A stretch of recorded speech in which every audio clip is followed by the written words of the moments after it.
so glad you're here today.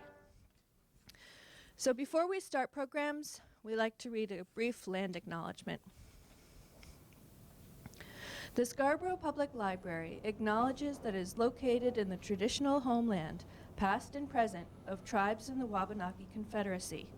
We recognize and honor the current tribes who comprise the Confederacy, the Penobscot, the Passamaquoddy, the Maliseets, and the Mi'kmaq, who have stewarded this land throughout the generations. We acknowledge the Owaskawag people who once lived in what is now Scarborough. We respect the traditional values of these tribes and support their efforts for land and water protection and restoration. In offering this land acknowledgement, we affirm Indigenous sovereignty, history, and experiences. All right, over to the experts. Thank you, Elsa. Good morning, everybody. My name is Rich Kindelan. I'm your fire chief. If all of you are from Scarborough, I'm going to assume. I am your fire chief, emergency management director, and local health officer here in Scarborough. As a matter of fact, on Friday, I'll celebrate my 3rd year in this role after taking over from my predecessor, Chief Mike Thurlow, who was both the fire chief and the emergency management director as well.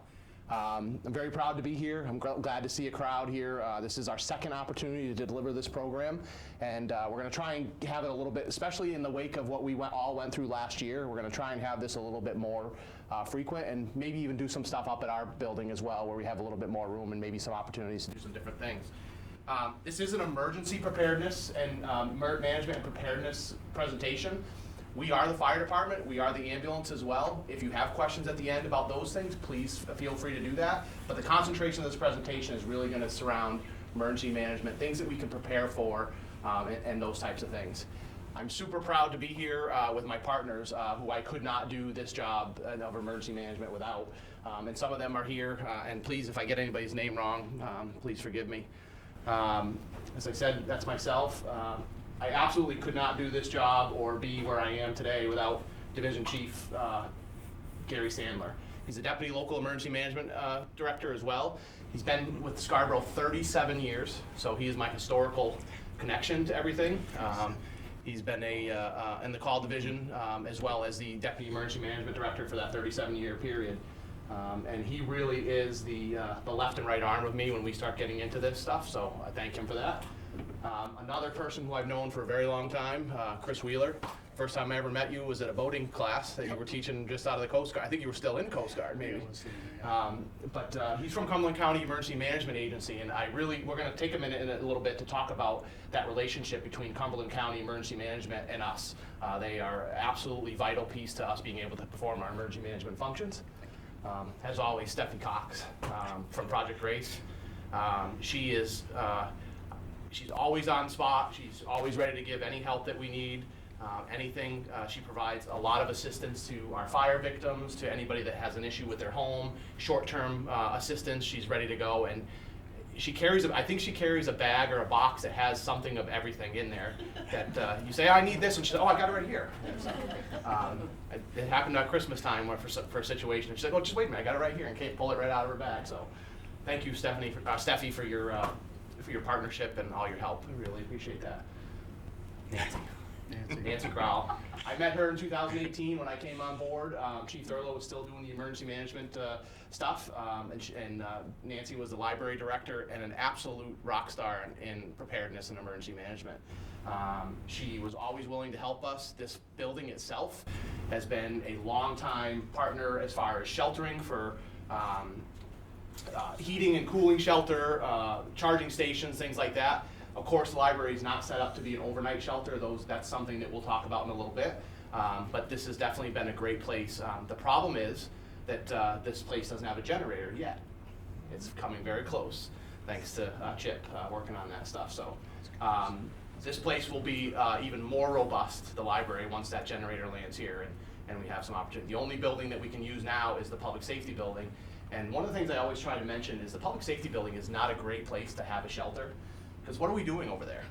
We're operating, we're running emergencies, we got our people out running ambulance calls. It's just not a great place. It certainly is available if it's needed, and we have used it, but it's not the most opportune place to have a shelter that has public roaming around with all the other activities we have going. Is Gail here? there she is. I didn't see you come in. Gail Platts from the Senior Program Coordinator from Scarborough Community Services. Community Services, again, has been rock stars and been partners with the fire department on so many different initiatives, including emergency management. And I really believe that as we form the relationships with Gail, there's going to be a lot of opportunities to deliver messages and information and get stuff out to the community that we really think that we should be getting out there. And then a new addition this year, we've only known each other, what, 2 weeks? 2 or 3 weeks? So, is Anna Schmidt. I'm going to let her talk a little bit in a bit about her role, but she's from the Maine Health, and she's a community health outreach person. Community health outreach person. It's a grant-funded position that was created after some of the funding from the storms came from last year. And we've been working closely together with Lauren Dembski-Martin, who is our social service navigator, and Gary and myself with Anna, and just trying to find out the connections and how they can help. And they're willing, they're willing partners, they're always bringing something to the table, so thank you, Anna, for being here today. We really appreciate that. Okay, did I forget anybody? I don't think so. Elsa, I did forget you, I didn't have you on here. I think I changed you. Elsa, thank you so much for opening the room up and being here to support us, and Chip as well. You trying to sneak out? No, I'm sorry. Yeah. But thank you for allowing us to be here and use this space, not only for this program, but also for the sheltering and things like that. So I know that might be a little hard to see, but I'll walk through it. This program, as far as slides, is very short. I have a lot of talking points, but I don't like to kill everybody with a PowerPoint, so it's just really cues to help me get the message across. What is the role of the Emergency Management Agency in the town of Scarborough? It's a statute that's required that there has to be an emergency manager assigned in every community in the state. And some of the things that we do are recovery after a storm. Let me start backwards. From preparedness, we work every day in the preparedness role. We take a couple hours. Chief Sandler and I take at least a couple hours just to kind of look at those types of things to figure out what we need to do next for preparedness. Working alongside our partners at Cumberland County EMA. To make sure we have our plans in order, that we know what all the special teams in the county, if something is needed, are. We build those relationships. The county provides us training on a regular basis for, they put it for the county so all of us can do that. We've done exercises, provide public education, which we're doing here, and we administer grant programs. The town has been very fortunate to access some Homeland Security grant funds through Cumberland County that makes those opportunities available with the state. So that's a really important relationship that we have to make sure that we get some extra funding. It doesn't come out of the tax dollars pockets, it's some grant funding from the county and from the state. So certainly we do response. When there's an emergency, the fire department, the police department, all the public safety groups in Scarborough are going to be operating to respond to this, from our dispatchers in the main building, to our firefighters, to our paramedics, and we support the life safety measures. We make sure that people are not going to get into a situation that's dangerous or could kill them or severely injure them. We address basic human needs in that response based on if you have a barrier when the power goes out, if you have a special equipment requirement, if you don't have power for a long period of time. We try and figure out what those needs are. We work very quickly with Cumberland County, and I think Cumberland County has led the charge with this restoration piece on trying to get different things restored, specifically electricity. The electricity grid, we have a direct contact during every storm, right from the dispatch center. When somebody gets on the radio and says, the pole on Black Point Road is down, that automatically goes into a spreadsheet to an emergency operations center. There's no phone calls. Somebody from CMP is sitting right in the operations center. They take that, put it in, assign a work order, and then within very short order, there's a response back to the communications center that says, this is what's going on, this may be, they never give us ETAs, I'll tell you that, the CMP, just like they don't when you guys call, I'm sure. They will never tell you how long it's gonna be, and that's an important note, just as a caveat. The dispatchers in Scarborough do not know when power's coming back on, so that's just one of the things they get calls on a lot. We're coordinating with community partners. You already heard that in the beginning of my speech. We activate the EOC if we need it locally. We have an EOC that we can activate in the public safety building if needed. A lot of times we operate out of our own offices with Cumberland County being the main EOC. And then we document disaster-related activities, and I'll tell you how that's important in a minute. Mitigation planning. This is one of the hardest things, but it's one of the most enjoyable things that I do as far as the EMA thing. I think after I stopped being a fire chief, it's something that I'd like to be involved in mitigation. And that's where we sit there and we take a look at Scarborough every day and we say, okay, what are the challenges? What are the hazards? What are the vulnerabilities that we see? And how can we fix them? Whether it's culverts, whether it's bridges, roadways not so much, but any infrastructure that's in need of some hardening or anything like that that makes it a little bit better to sustain coastal living. Those are the types of things we do. We have a 5-year plan that lays out different things that we have, and it's simply that. It's just a plan that can change on a moment's notice when another priority pops up. I'm part of the vulnerability committee here in the town of Scarborough. I know that everybody's probably watching, and there's a ton of stuff going on with climate change and vulnerability. And I sit on all those committees just to make sure that I'm understanding what their needs are. And there's a lot of connections. As I said, I was like, well, how am I going to do that? I'm not a big climate guy. I'm not a vulnerability person. But as soon as I sat down, there was a ton of connections that we really found that we all had, and I'm happy to be on that committee now. We obviously, the Scarborough Fire Department, as far as the EMA, we have a Building and Fire Code Fire Prevention Bureau run by Deputy Chief John Brennan. So we make sure we manage the fire code. Floodplain regulations, we all heard about the FEMA maps that got updated. Some of you may live in areas that were updated or got letters from FEMA that the flood maps were updated this year. They hadn't been updated in a very long time. And then hazard mitigation programs, which we talked about a little bit already. The last major part of our role is the recovery. When there's a storm, let's look back January 9th through the 13th. We had 2 storms, literally we had 3 storms.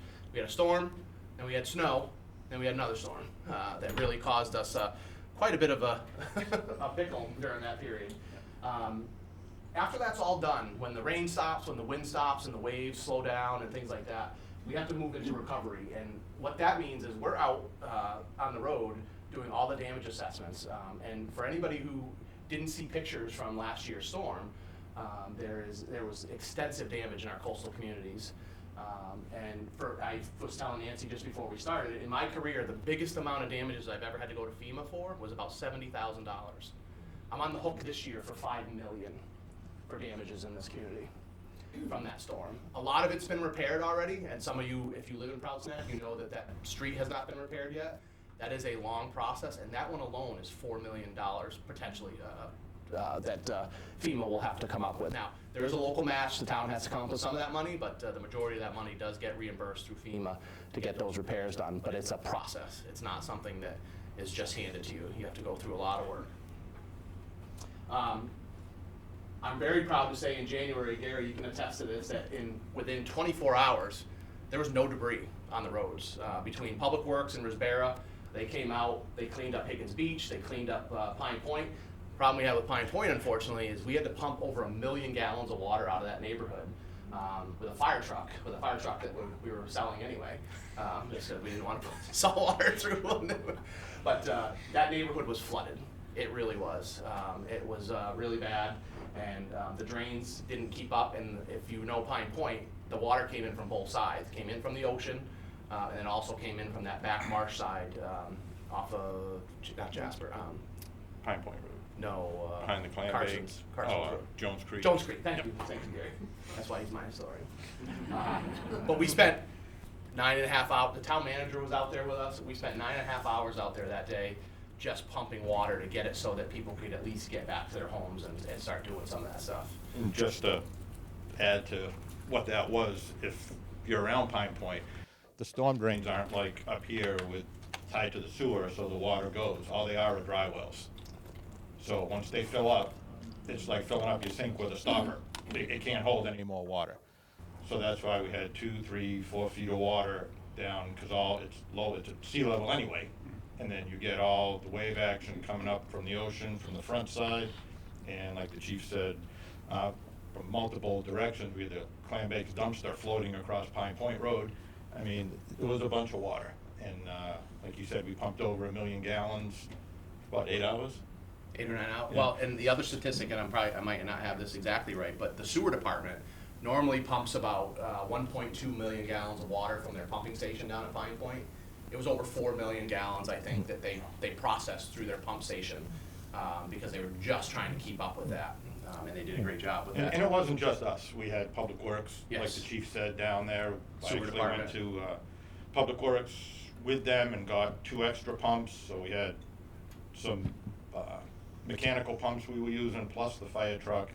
We did rescue a couple of people out of their houses. We accommodated somebody's kayak that was in their backyard and got them out. I haven't seen it that way in 40 years that I've been on down there. I mean, it would flood at the clam bake like it does on a high tide that everybody probably has seen in the parking lot. But it was all the way down into Old Orchard too. I took a ride down East Grand. Every side street in Old Orchard from the town line down was flooded with seaweed and everything. So it was quite a mess. The chief down there stepped out of a loader bucket to go help somebody in their yard and didn't realize he went completely underwater. The poor guy. It was like- Yeah, so a little bit of it, especially in January. Any questions on that? Anything you want to add, Chris, to that about the relationship on county Oh, thank you. You're welcome. and how you fill these roles? Just as Chief basically spelled out for us, is emergency management is like, it's all of those, right? And they're at different times. It doesn't all happen like sequentially like you would hope, like mitigation and preparedness and response and recovery. It doesn't always work out that way. To Chief's point on mitigation itself, it is a very time-consuming thing. It's a grant. I think the grant is, either 30 or 60 pages long, and you need all of this evidence and all this other things. I'm getting a lot of head shakes. Yes, you guys know. So okay. We work with Scarborough as to assist them. So Chief is actually the one that initiates the call to us, because we have no authority to go into any town in Maine, in Cumberland County, and say you will. We have zero authority to do that. This is a home rule state. Chief Kindelan has all that authority. So he would say, hey, we would like you to come and help us out. Roger that, and we roll with it. And then we just say, okay, what do you need and how can we get it? And can get this, can't get that kind of thing. So we have a really great working relationship with Chief Kindelan, and I know it's going to continue. And thank you very much for that, Chief. Thank you. Thank you for being here. So what can happen in Scarborough? And I will focus through most of the slides on the January storms and things like that, through the ice storm after that. But I just wanted to throw out there, what are some of the things that you might think, if anybody's willing to bring it up, what types of things in Scarborough do you think could happen?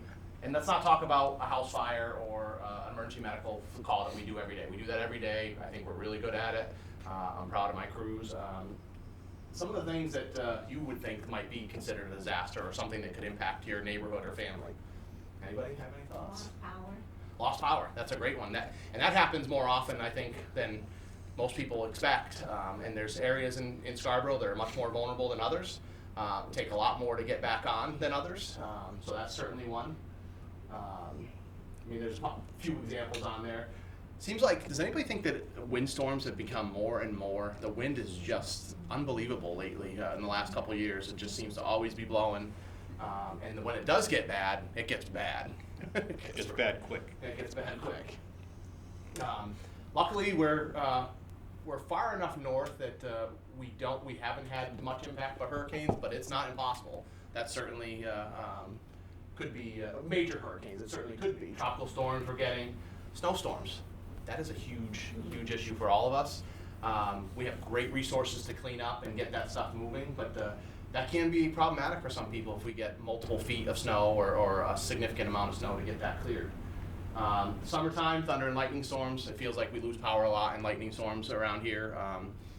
It's probably part of the state infrastructure or the CMP infrastructure.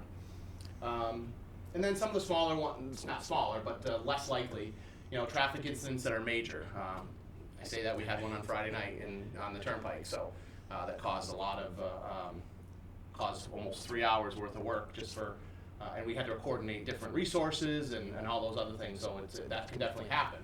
Active threats, if there's a school issue, if there's an issue in a business, those types of things can become an issue.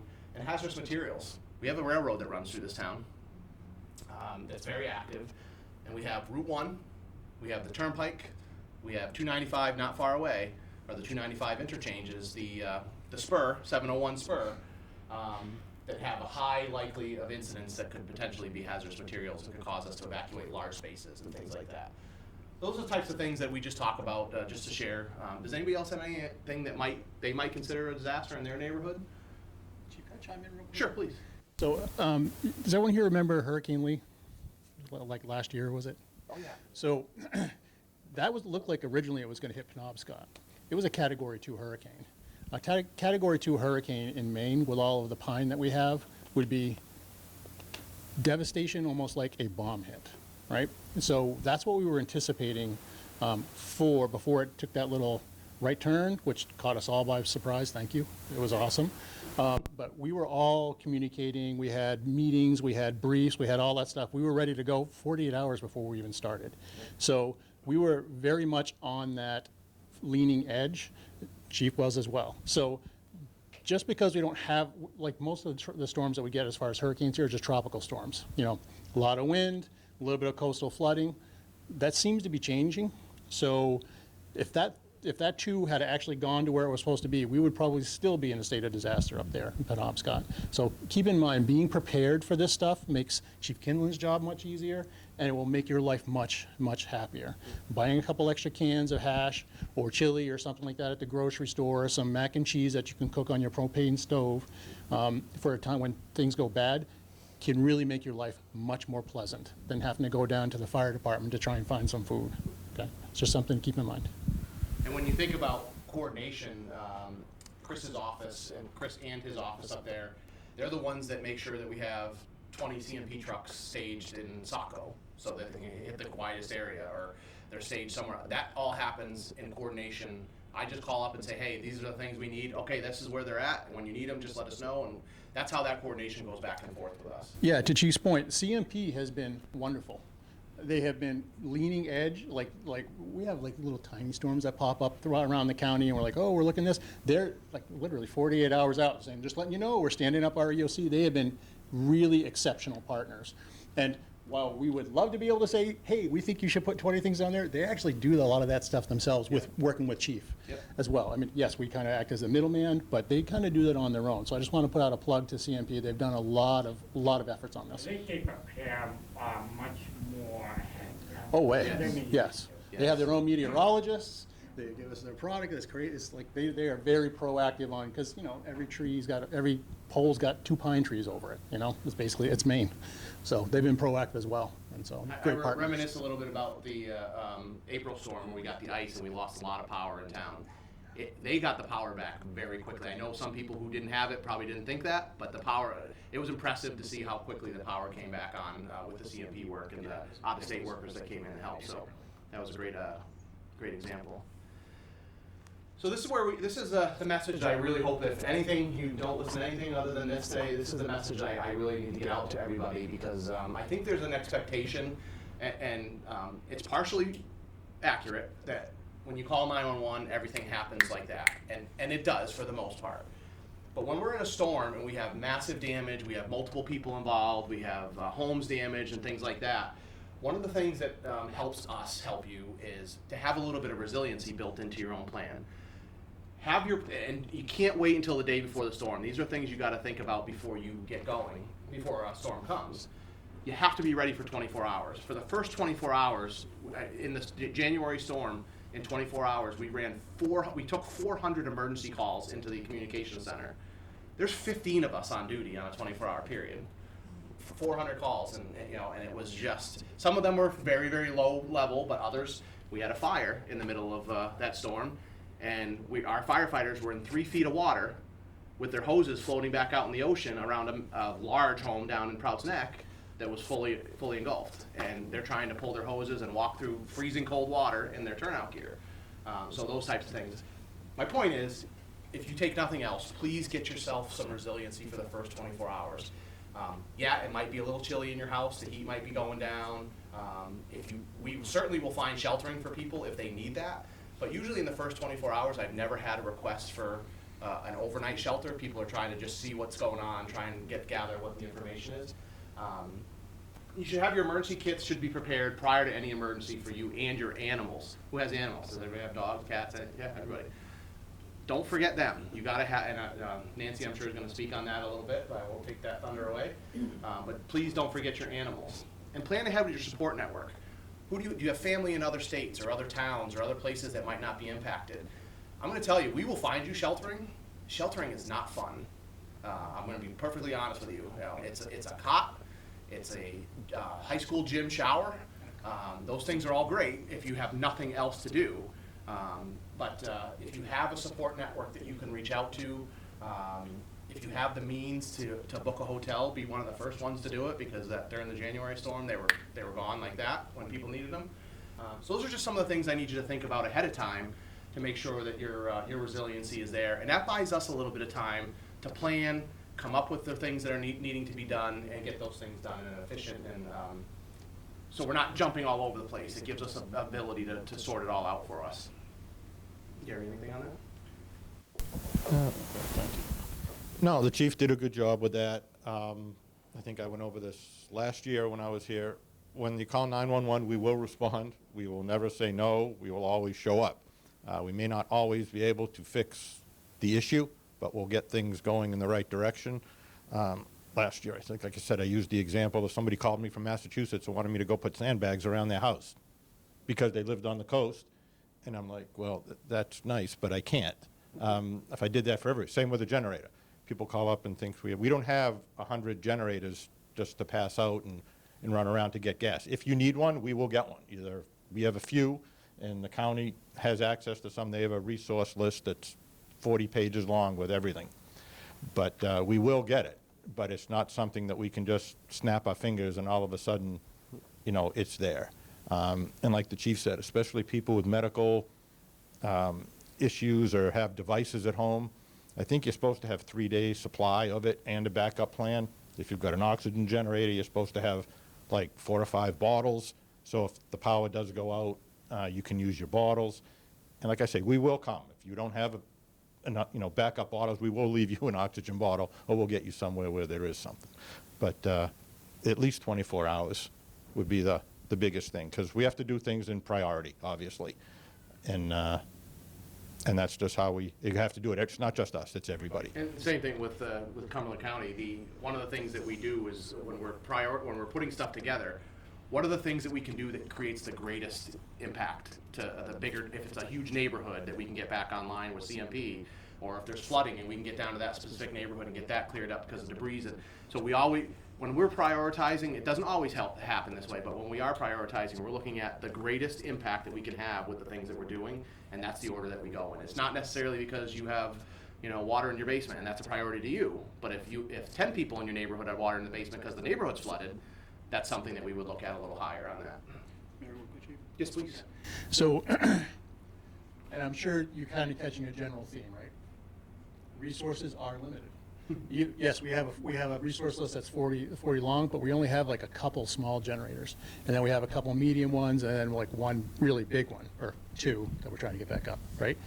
So when a big demand hits, like the entire coastline of Scarborough is underwater, everybody's asking for that. So chief has to prioritize, and it's triage. If anyone's ever worked in a hospital, it's like, which one is going to have the most, needs this absolutely the most, and then 2, and then 3rd tier. And sometimes we can't meet that needs. So that's really where we need everyone to come in and kind of help. I mean, Scarborough is doing great, thanks to Chief and Gary here, and the office as a whole, the fire department. You guys are doing like way above the curve. There are some towns that just have nowhere near the resources that you do. So you're doing great, but to have self-reliance, to be able to support yourself for that 24, and I'm going to be honest, they're saying 72. Okay, FEMA is pushing out 72.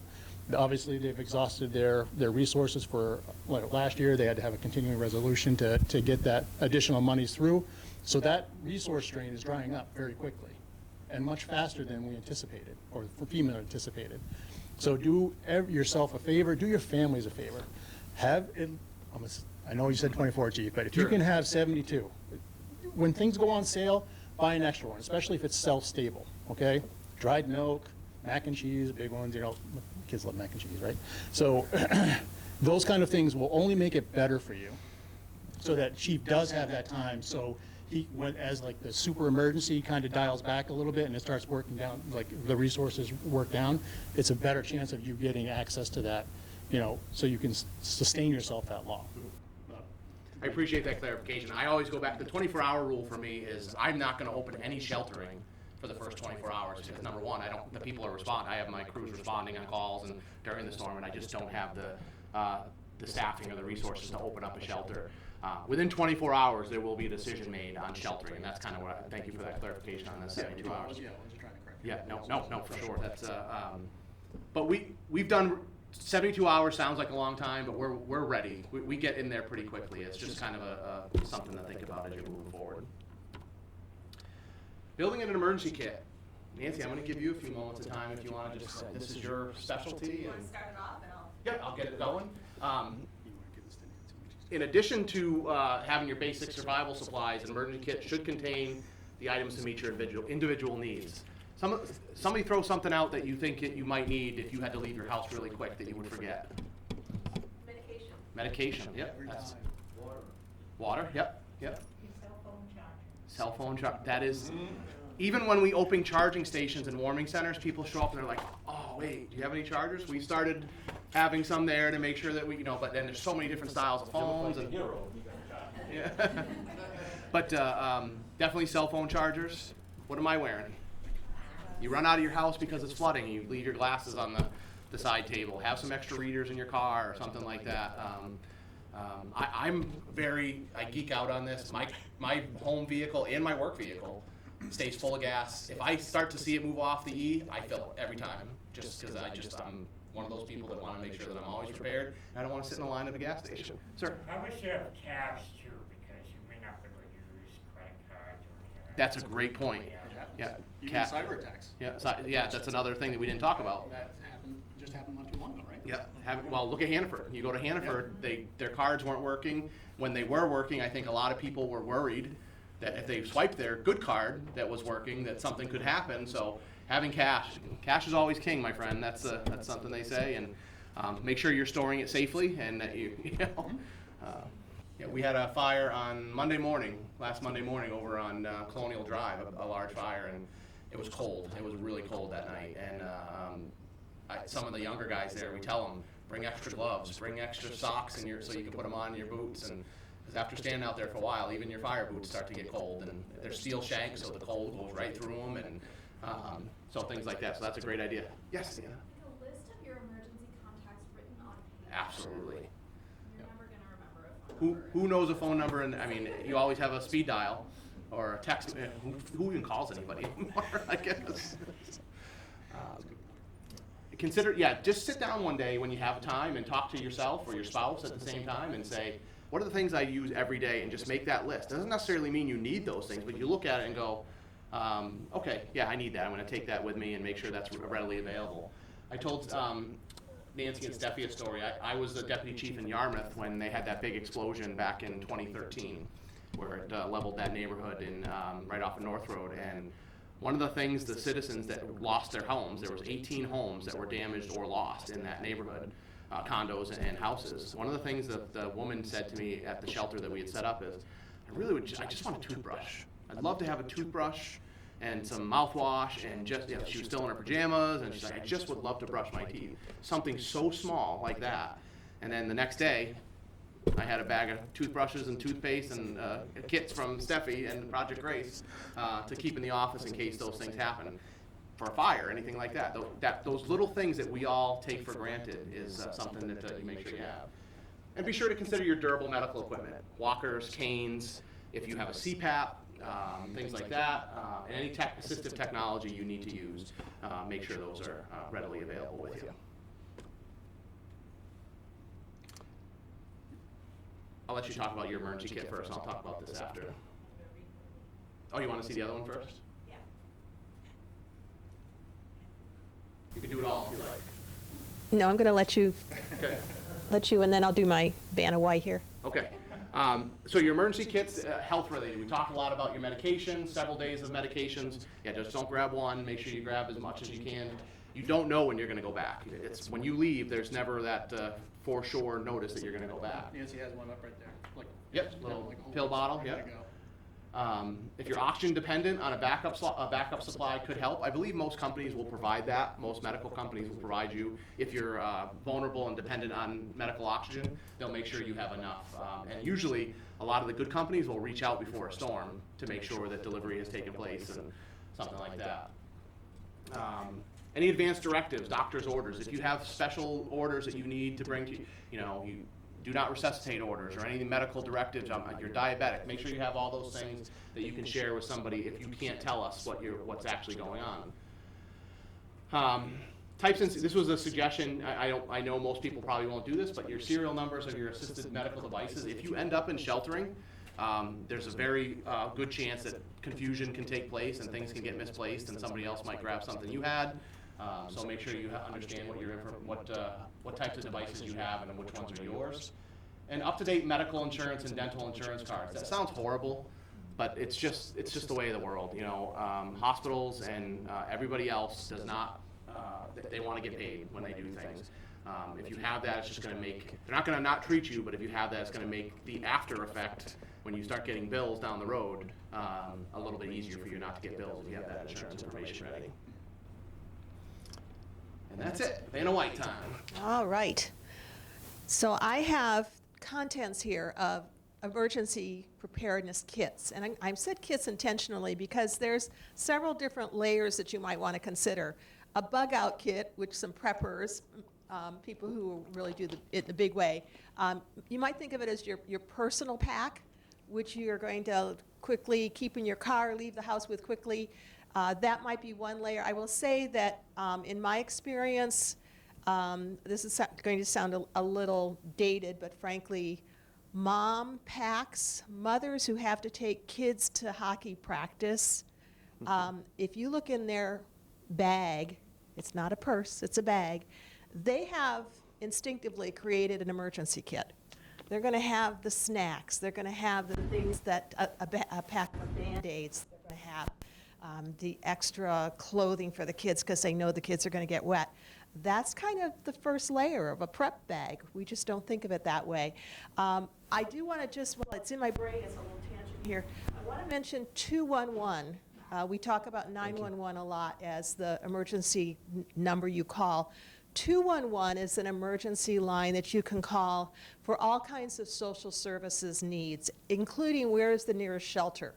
So it's a great thing to remember in an emergency situation because it's going to take some of the pressure off the 911 dispatchers. 211 is set up during times of emergency to provide you with information about where can I go, where can I have this need met, I need food, I need shelter, I need heat. Can you give me some tips? It's also social services in terms of psychological response. So if you need some counseling or some emergency help because you're just really desperate, check in with 211. They talk about 40 pages or 50 or whatever your number of pages is. 211 has an ongoing database that they keep up to date all the time. And they do have translations available as well. So if you know people who are new Mainers or have a different kind of language need, check in with them. That includes people who have a hearing concern. So 211 is your other number to remember. So back to the kit. So I talk about layers. So you've got just the pack that you take with you, that you have with you all the time. Things that you have in your car because it's winter. My car tends to look different in the winter time. It has an extra pair of boots. It has extra gloves, a hat.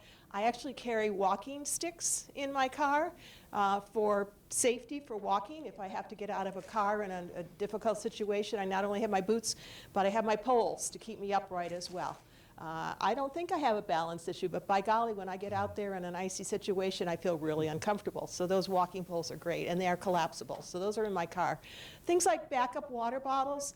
Yes, you can keep water in your car if it's winter time. Just make sure you've left some space in the bottle so that the bottle has some room to freeze. But that's something you should have. I've had to use that to put out a fire. I was just in a parking lot, and the median was starting to burn. I pulled out of my emergency water bottle and put a fire out. So it's not only for your response, it's for anything you might need.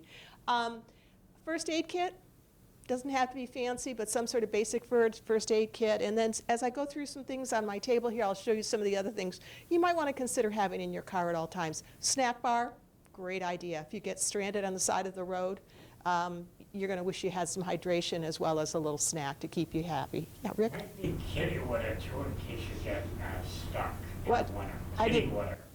Kitty litter. Yep, kitty litter for under your tires. I happen to have some some ice tracks that I can put under my car tires that will get me out. And frankly, I shouldn't be out if the conditions are that bad. I mean, that's another kind of really practical piece of advice. There's rarely an emergency that you have to be out in if the weather is that bad. Stay home, for heaven's sakes. And I say that as a librarian because one of the things that we find just fascinating behavior is that when there's a storm predicted, the library gets really busy. And the people who are on the road at the end of the day when the storm is starting to hit should not be on the road. But they need their book. So rethink that. I have a variety of levels, as I mentioned. I have a trunk here. And this trunk is actually my emergency supply. It's on wheels, so I can actually drag it around and put it in the back of my car. But the joke is it's a little heavy to be called a real go kit. But it does have everything I need. It includes backup plastic. So if I'm asked to shelter in place and in some way close off window or air supplies, I can actually cover doorways or windows with some of the rolled plastic that I have. I have extra duct tape. I have some duct tape in my later kit, but I have extra duct tape. I have extra clothing, blankets. So extra things that are really core to keeping all of your daily living available. I've got rope. I've got, in here I also have tent stakes. So if I were stuck on the road or having to evacuate in some way and really got stuck, I could actually create a shelter with the extra plastic and the rope and the tent stakes. So this is a little bit more robust than we think of in terms of what you should have as your preparedness kit, but you should think about supplies in a bigger realm. What might be more practical for you is something that you can carry. And I got this bag because it was one that I got at one of my seminars, but one of the things we suggest is a backpack. And a very inexpensive string backpack is just fine, and we suggest that because you could, if you have a walker or something, or just keeping your hands free for balance is really helpful. So putting a backpack on is a great way to do it. Again, doesn't have to be an expensive one because hopefully you're not out backpacking in it, you're just carrying things in it. But it will give you the opportunity to put a lot of really helpful tips in. And Rich mentioned buying some inexpensive stuff, or I remember one of you mentioned it anyway. Back to college month is great because they're selling things for dorm rooms. The dollar bins at any of the hardware stores are great to check.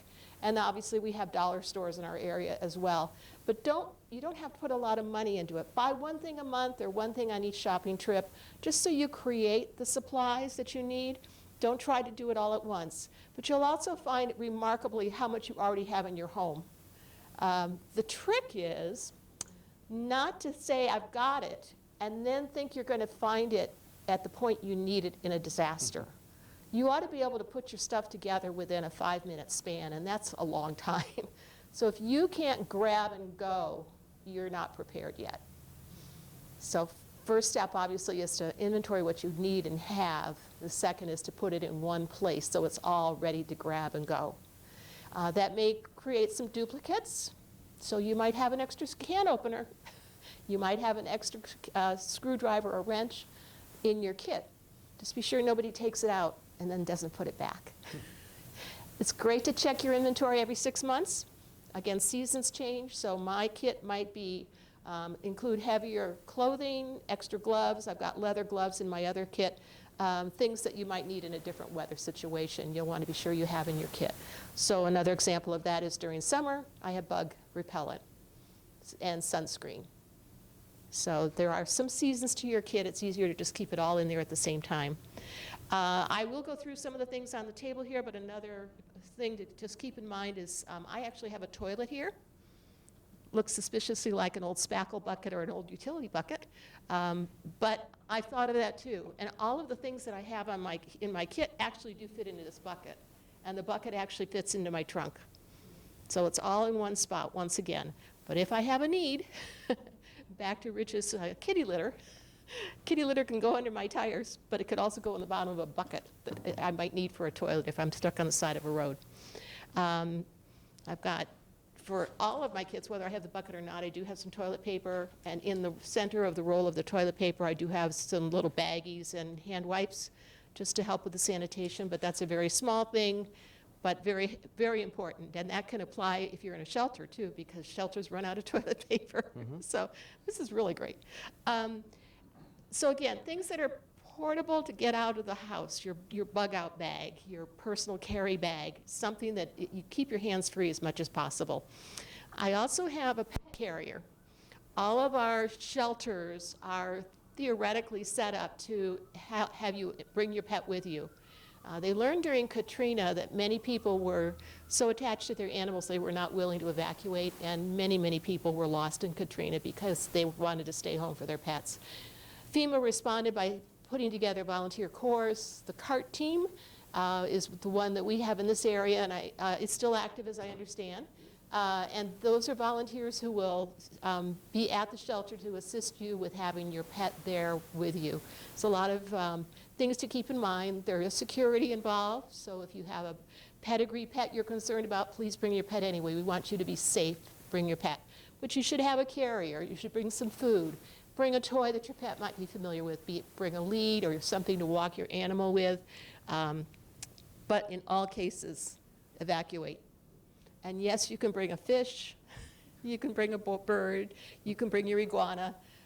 The one that they had here in Scarborough, they were able to set up different rooms within the basement of the high school. So one restroom area was set up with a certain temperature for the reptiles.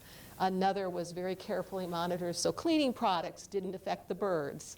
The cats were in one area, the dogs were in another area. They could actually handle larger animals if necessary, but that's another whole team. But regardless, stay safe, bring your animals, but do it safely. Can I make a clarification on that? When it comes to a warming or charging center, we normally don't expect pets to come in that situation because it's a short-term, quick thing. If you do, we have allowed them, but you have to have your pet in a crate if it's just coming in charge or warm up real quick. If it is a full-blown shelter, you will have access to all the needs for a pet and things like that. It's just, if you come here to the library to ride out a storm because it's warm here, we just can't have cats and dogs running around, birds flying around, or same thing at the fire station.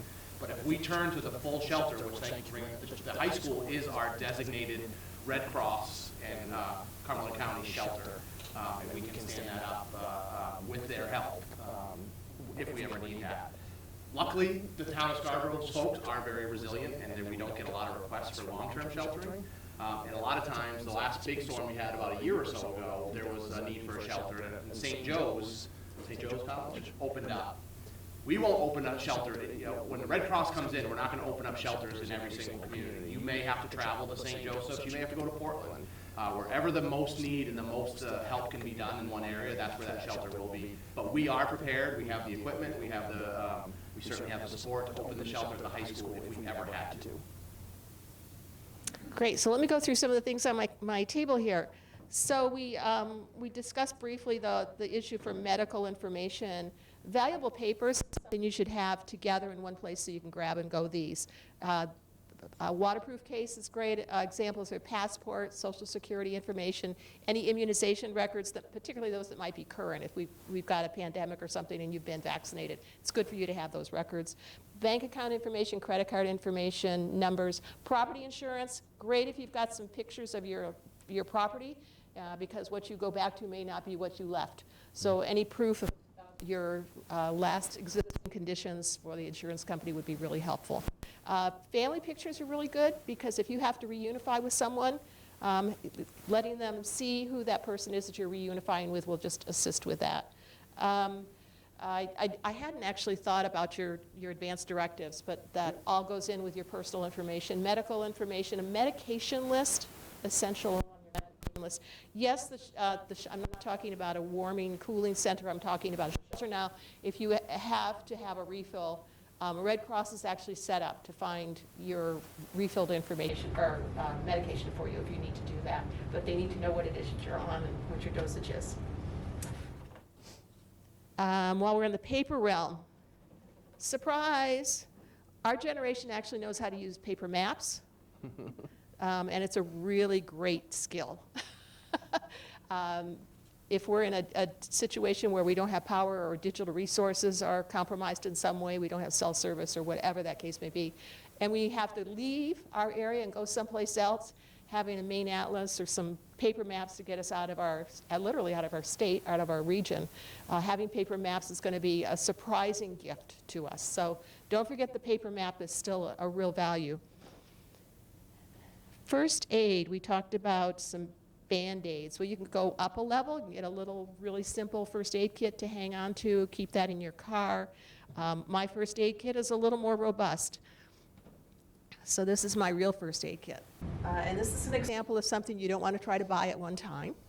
This is probably, I don't know what it costs now, but when I put it together, it was about $80 worth of stuff. And this is strictly based on the American Red Cross and FEMA recommendation for a first aid kit. That's how much stuff is in it. But it has all different kinds of pads and liquids, Band-Aids, ointments, there's scissors, a little needle and thread, things that you might need if you run into some sort of a cut or larger than that. It's always great if you know how to use it. So if you have some basic Red Cross training in first aid, that would be great too. I'm not seeing, oh, here it is. A whistle, great to have, very close at hand. Not only to let people know where you are, but to signal you need help. And sometimes just to alert somebody that you're here and you don't want to be attacked. For some of us, this was something that we learned in our college days. We should always carry with us on campus. But nowadays, it's something that you should have as part of your emergency kit. Great to have in your car at all times. Keep it nearby so that, again, you can grab it if you need it. Dust masks. In this day and age, we sort of think about masks as more COVID-related kinds of masks, but something to filter out bad air quality is what we're thinking about now, because whether it's a forest fire or some sort of a, I don't know what kind of a hazardous material might be in the air, but you might need to have something to filter the air briefly. And as I say that, it prompts my bandana rant. I love bandanas. Bandanas, I think, are the most important thing in any first aid kit and any emergency kit. This one's red. I can attract attention. I can use it as a tourniquet. I can use it as a dust mask. I can use it as a face cloth. I can carry things in it. The things that you can do with a bandana go on and on and on. Very simple. It's cotton, not abrasive. You can use it for clothing, not in my body, but there are lots of things you can do with it. Keep your hair back for safety. So there's all sorts of things a bandana can be used for. That's something everybody should have. I have goggles in my kit here somewhere. Again, for the air quality issue, the goggles are a really great addition to that. And gloves. I've got heavier weight gloves in my kit, but many of us, again, during the pandemic, were used to seeing these around. So these are lighter weight gloves. There are also some in my first aid kit. I mentioned shelter briefly. I do have something that I could actually create my own shelter with in my bigger kit. I'm back. I've got a little cheat list here, so I don't want to forget things. I mentioned the pets before. One thing I didn't mention with the pets, but we talked about our own. Don't forget pet immunization records. When you bring your pet with you, make sure they have some information from the vet about what their shots have been and what they're up to date with. Your license, your dog license would be great as well if you've got that with you. You should have it with your dog anyway. Radio and flashlight, all different kinds of versions of lighting.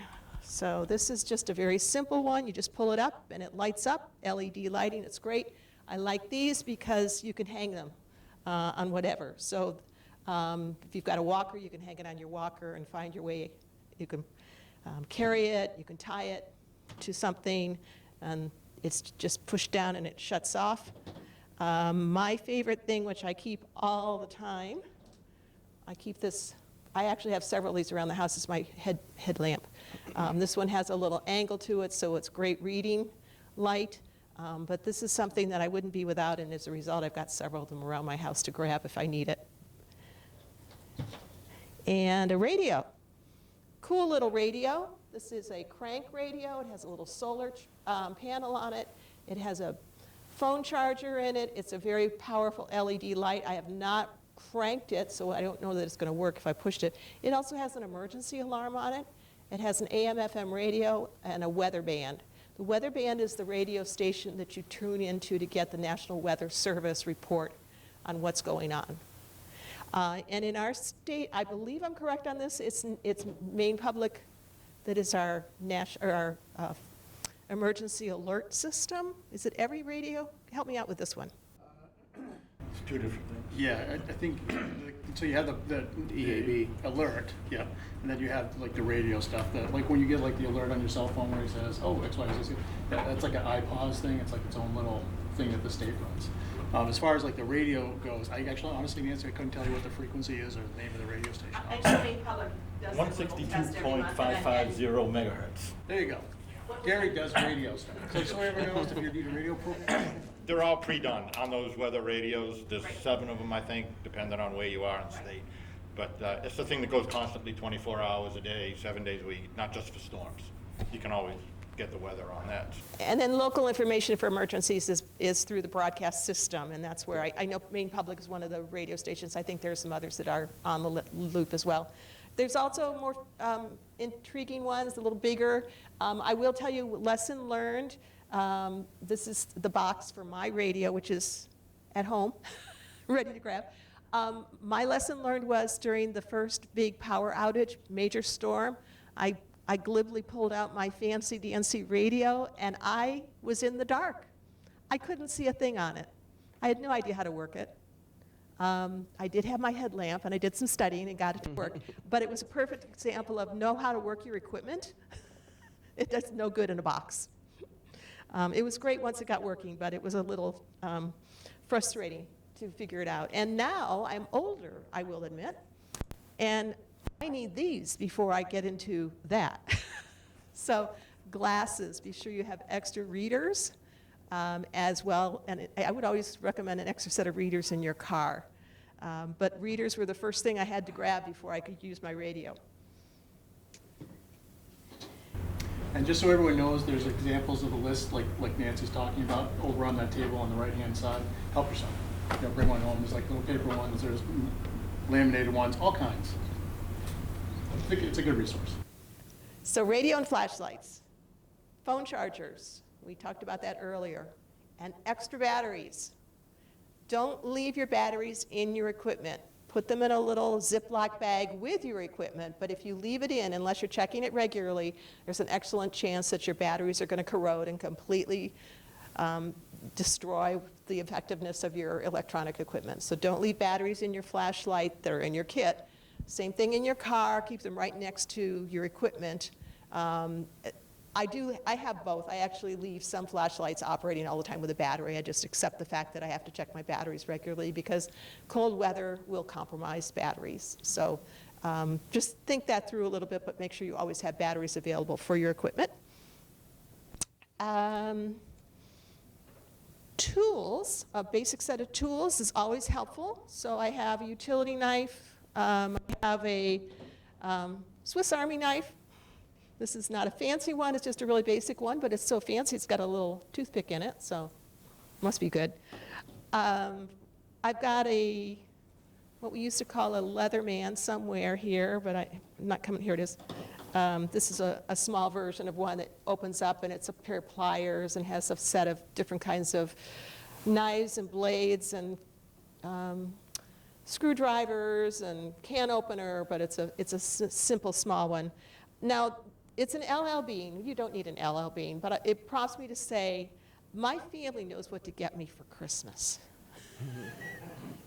So I always have something on my list for a holiday or birthday for what I want to add to my kit. So this year, my Christmas gift was a little water filtration system.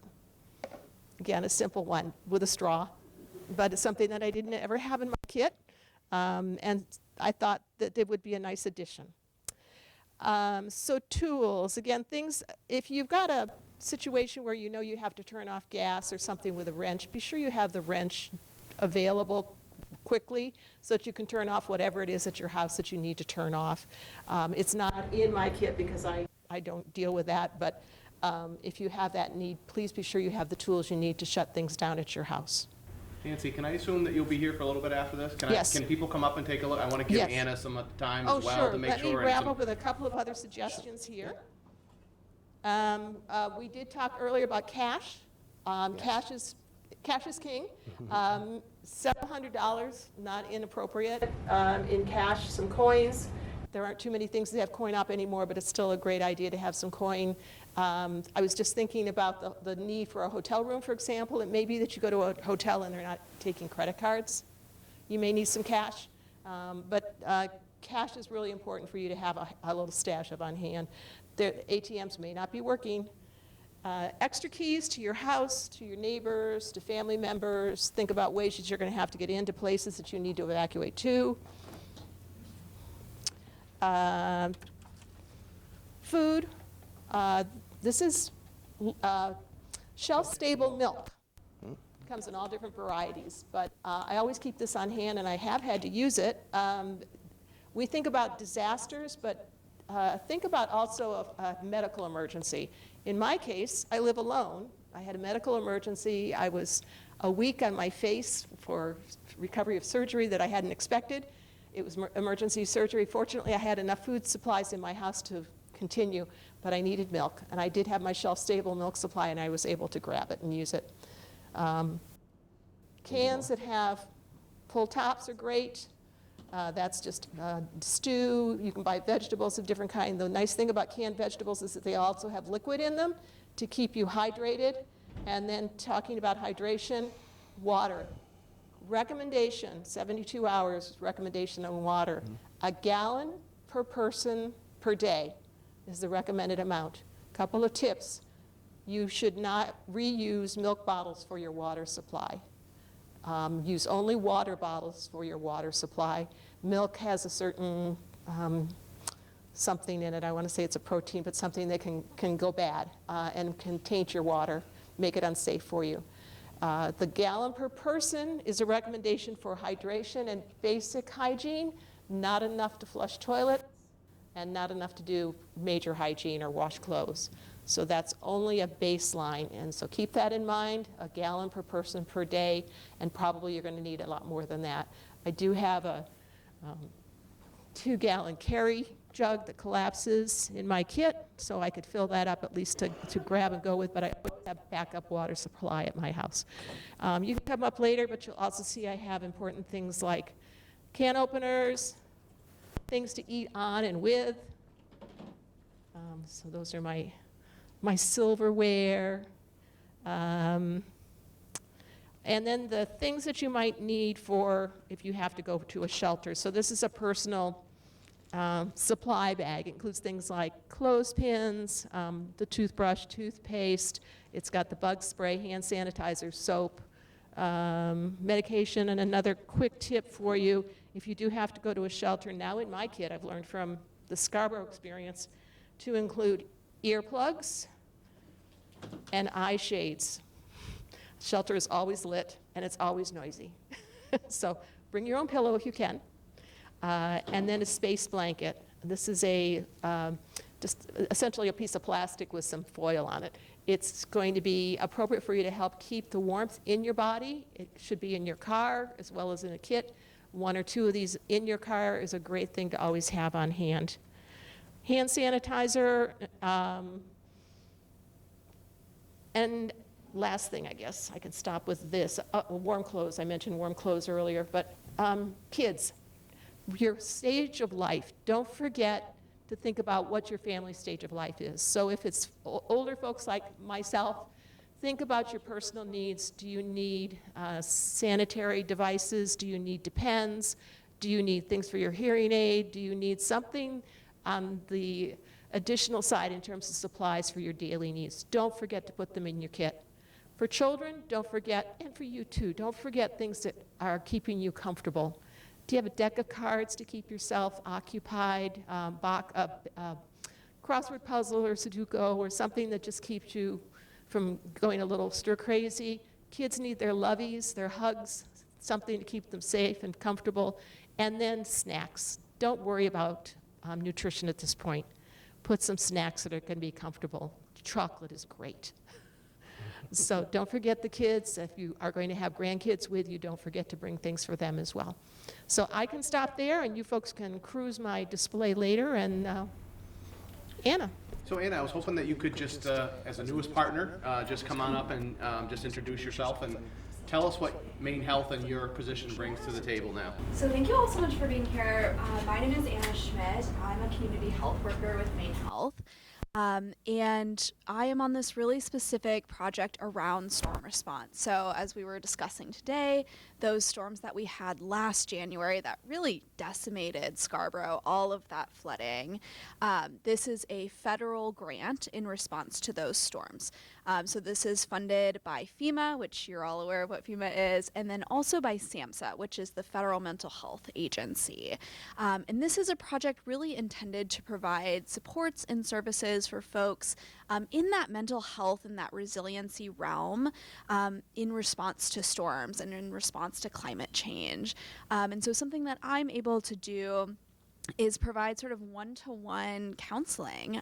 So if you're sitting here and you're feeling really anxious about this topic and you're like, oh my gosh, like the winter is here, I don't know if I'm prepared, I'm feeling really stressed about that, feel free to come have a conversation with me. I have my contact information in the back, and we can kind of get down to an individual level, talk about your individual needs, and sort of triage that and figure out what steps need to be taken so you can feel more prepared for this winter.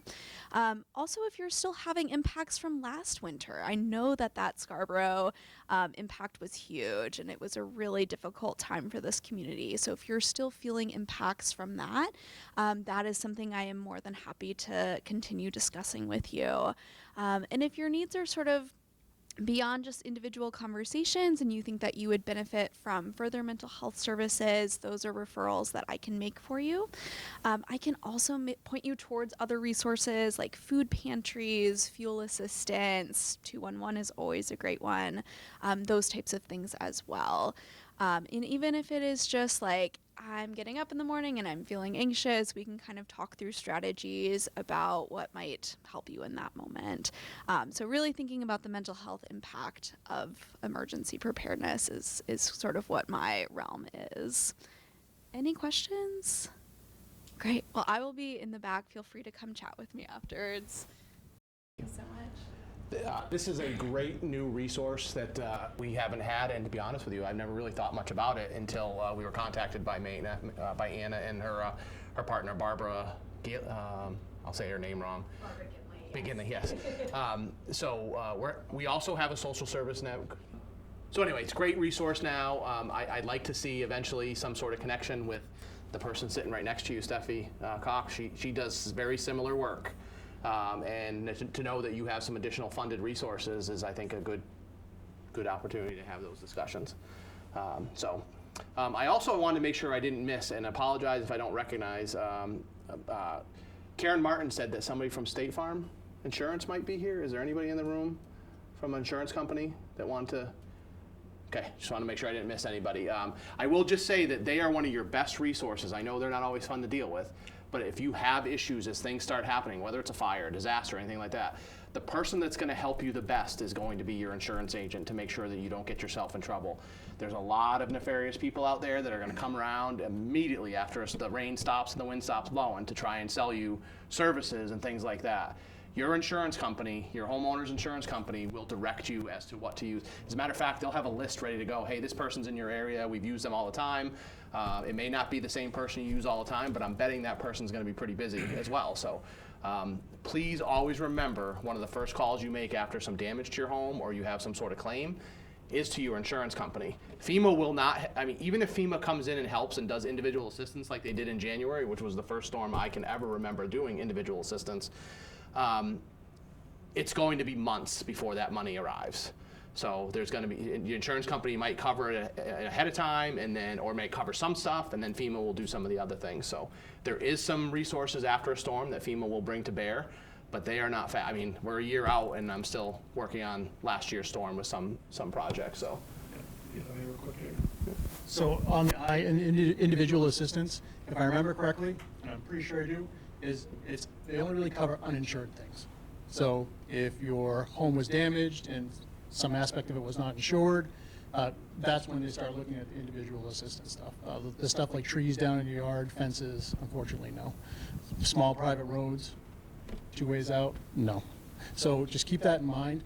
It also does not hurt to check your insurance plans now before something bad is happening, because you don't want it, because usually it takes like a certain period of time before they roll into effect. Just check them, make sure that your coverage is adequate. You can always talk to your insurance agent, and they can kind of walk you through the details on how to do that. We just updated ours at our house as well, just because the value of the house has gone up so much. It no longer, what we had wouldn't cover the bills. So just something to think of. I'm happy to report that the town of Scarborough received 71 homeowners in Scarborough received individual assistance from FEMA during the January storms.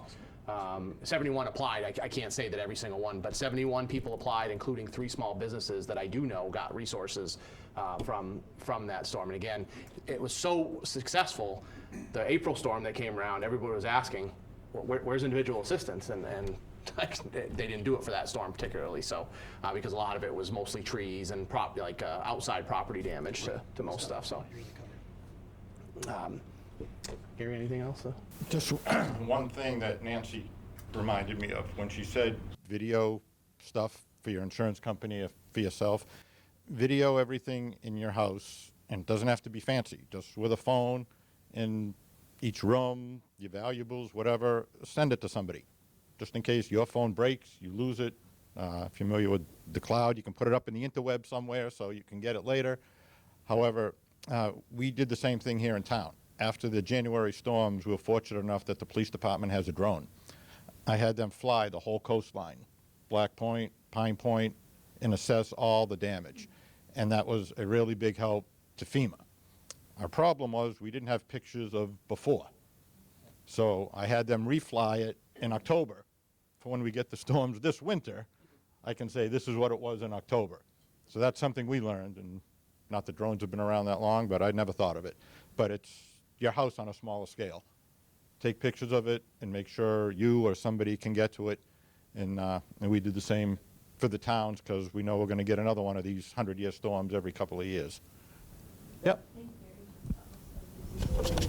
That 2 families that I know in Scarborough had unfortunately fires in their home, and both of those families said, we wish we had taken pictures ahead of time when they were dealing with the insurance company. So I just said, heartbreaking, those little kids and stuff that lost everything, and then they just like, oh, I wish I'd taken pictures, you know. Yeah, the insurance companies don't know that you've got silver, candle holders. They don't know that you have a really nice painting on the wall. They don't know any of that stuff because you don't report it to them. They're just looking at the box that it's in, in general. So Gary's right. It's very forward-leaning, and I wish everyone would do that. Because it'll just make your life so much easier. You can just be like, oh, here you go.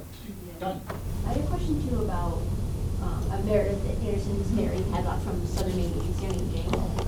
So good to see you. I had a question about when we have vulnerable individuals that are calling us about snow removal.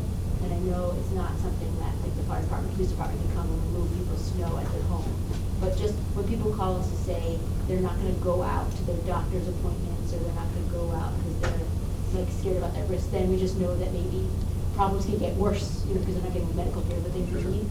And so I just didn't know what happens maybe when somebody does have an emergency and they call for help, that you just kind of like deal with getting to them in the snow. I dealt with that last year, I believe. I spoke to somebody, I think from SMA, that called me directly and asked if there was something that we could do. So I thank you for bringing that up. And the short answer is we're not going to go out and shovel driveways. Again, especially in the midst of a storm, we're going to be doing our own things. I will tell you that nobody will be stuck in their home in an emergency. If they need an ambulance, we have a plow truck that rides with our ambulance whenever there's a snowstorm. We will get somebody out. Their decision to not go to their doctor's appointments is unfortunate, but those are some of the things that maybe SMA can put on for programs. You have to have a plan. Is there some? And I know some people have nobody. I get that. There's shut-ins and things like that that have nobody. But No financial resources. or no financial resources, yeah. But I'm not saying we will never shovel somebody out, but it's just not something. It's the same. We stopped pumping basements many years ago. We used to have a bunch of pumps that would help people pump basements, and then we started everybody was calling, and well, I only have 5 pumps at Pine Point. I have a couple pumps over here, and everybody wanted them, and it was such a disaster to try and manage. We just said, you know, call you got to call your insurance company. And make sure that those things, it's not that we don't want to help, it's just the limited resources that we have to be directed towards the community as a whole.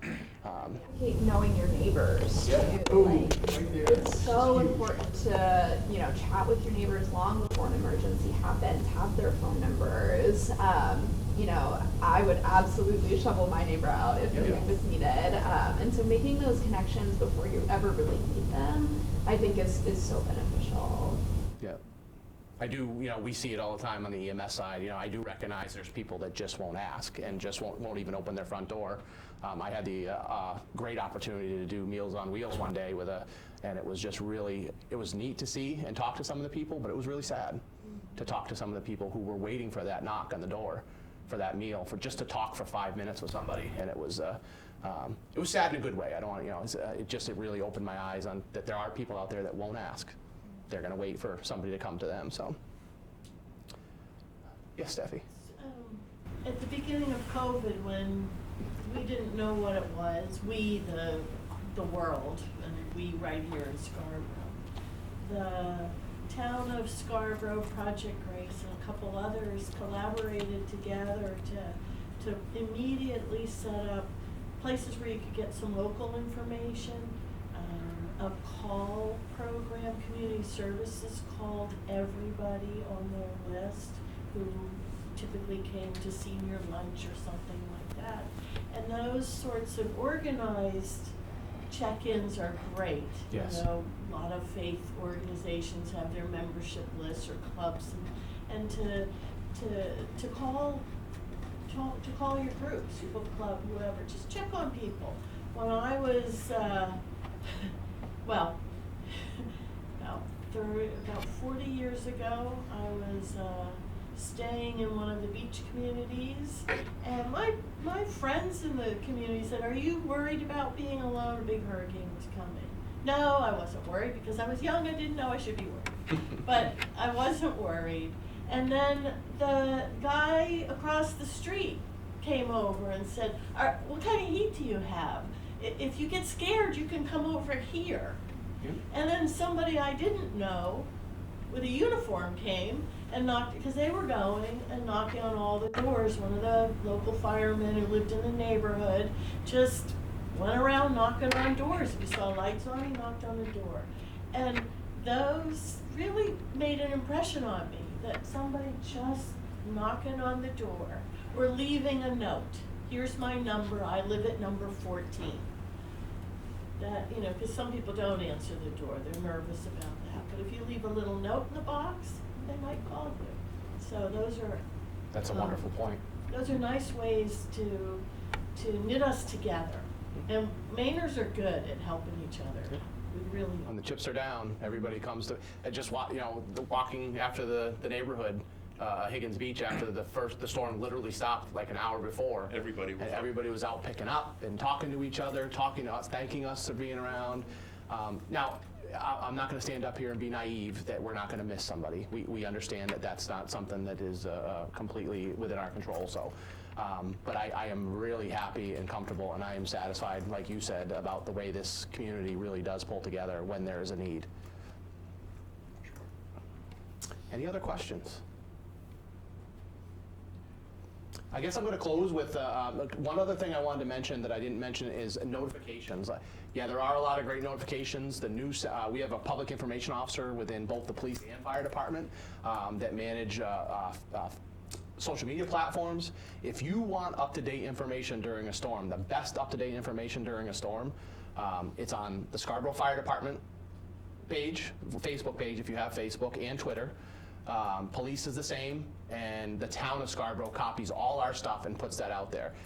In the midst of a storm, we're not super active on social media. We probably could do a little bit better during the rest of the year, but we put out things that are important and special. But when there's a storm, we post almost every day. This has happened. We post road closures.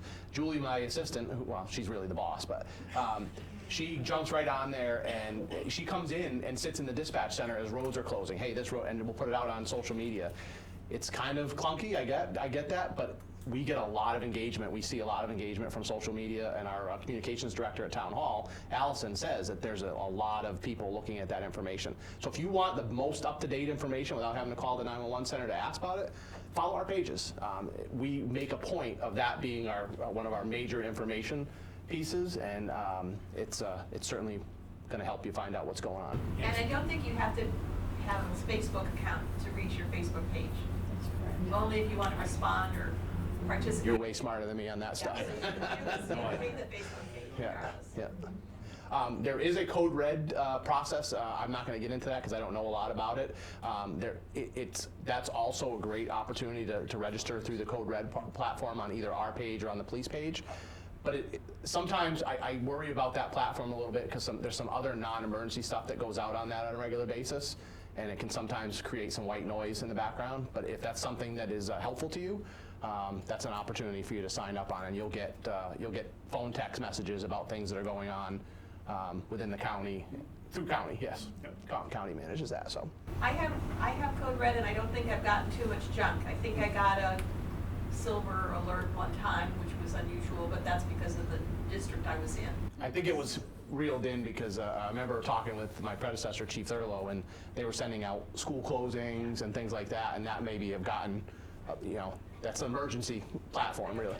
Yeah. Yeah. So code red is an opt-in thing. So basically, it's not used as a reverse 911 or anything like that. It is, you say, you tell them exactly what you would like to be alerted to, and you can just download it on your phone. Just go to the App Store, code red, just put in Cumberland County, Maine, and then Cumberland County picks up that bill. I think it's RCC that actually pays for that one. Yeah. And basically, it will opt in. Now, the cool thing about code red is if you are in another state, let's say you have tornadoes selected for whatever reason, you're just curious. Thank you, sir. Sorry. So if you have like tornadoes selected in another county, in another state, it will let you know still that there's a tornado in there. So something to keep in mind. Yep. Yeah, for sure. Anybody else? Any other questions? I can't thank you all enough for taking the time this morning and coming and listening to us. It was 90 minutes of listening to us chat out, but I think it's definitely worth it. Our plan is to do this a little bit more, and hopefully at our public safety building where there's a little bit more room. And but thank you, everybody. If you ever have any questions, you know how to reach us through the public safety building. We're there Monday through Friday, and we look forward to seeing you again. Thank you so much.